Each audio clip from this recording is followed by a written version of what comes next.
it out a little bit. Sure. I mean, there are a lot of critics right now of this administration that say that the way that you've handled, the Syria crisis kind of has seen, an explosion of Islamic extremists and the ISIS situation, and the pullout of Iraq has seen the, situation that we have now with the political vacuum and ISIS taking over, and the way that you handled the end of the Libya conflict and lack of political engagement, kind of now you see, a lot of violence and instability, and now you look at the situation in the Israeli-Palestinian after that some would attribute to the breakdown of the talks. I mean, what do you say to respond to critics that say the kind of region and turmoil that we're seeing right now is a direct result of U.S. foreign policy failures? I would refute that completely.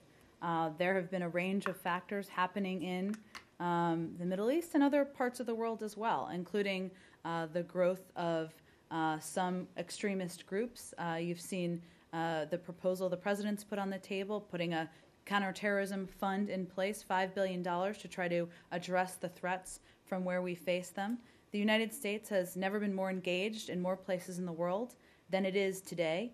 The secretary alone, if you look at his level of engagement, he has spent the last 10 days at the SNED in China discussing with parties in the region, with the Israelis, with the Egyptians, with others, what to do about the situation in Israel, while at the same time negotiating a deal in Afghanistan.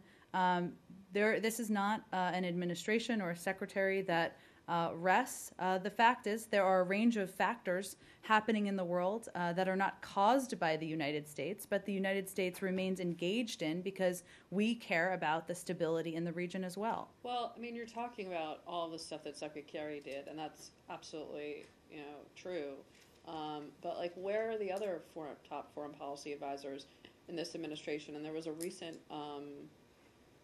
op-ed by a very senior columnist, Fred Hyatt, at the Washington Post, that suggested that, maybe there needs to be a rethink of the president's foreign policy team, because the bench, given that the secretary is pulled in so many directions, and he's really, obviously he's America's top diplomat, but, there are supposed to be others. I mean, it seems like the bench is pretty thin.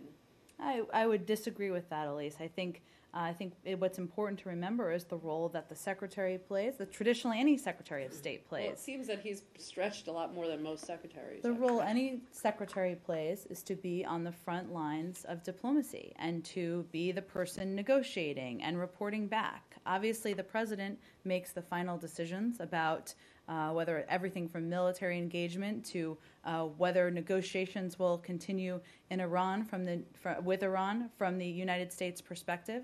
And the secretary's role is to be out there in the world meeting with his foreign counterparts. I understand, but there are only 24 hours in a day and 7 days in a week. And, I mean, this is not, impinging upon the secretary, but doesn't he think sometimes gee, I could use a little bit of help here? I think he loves his job, as you know, and I think he's happy to be out there representing the administration and spending time through tough negotiations and trying to grapple with some of the world's biggest challenges.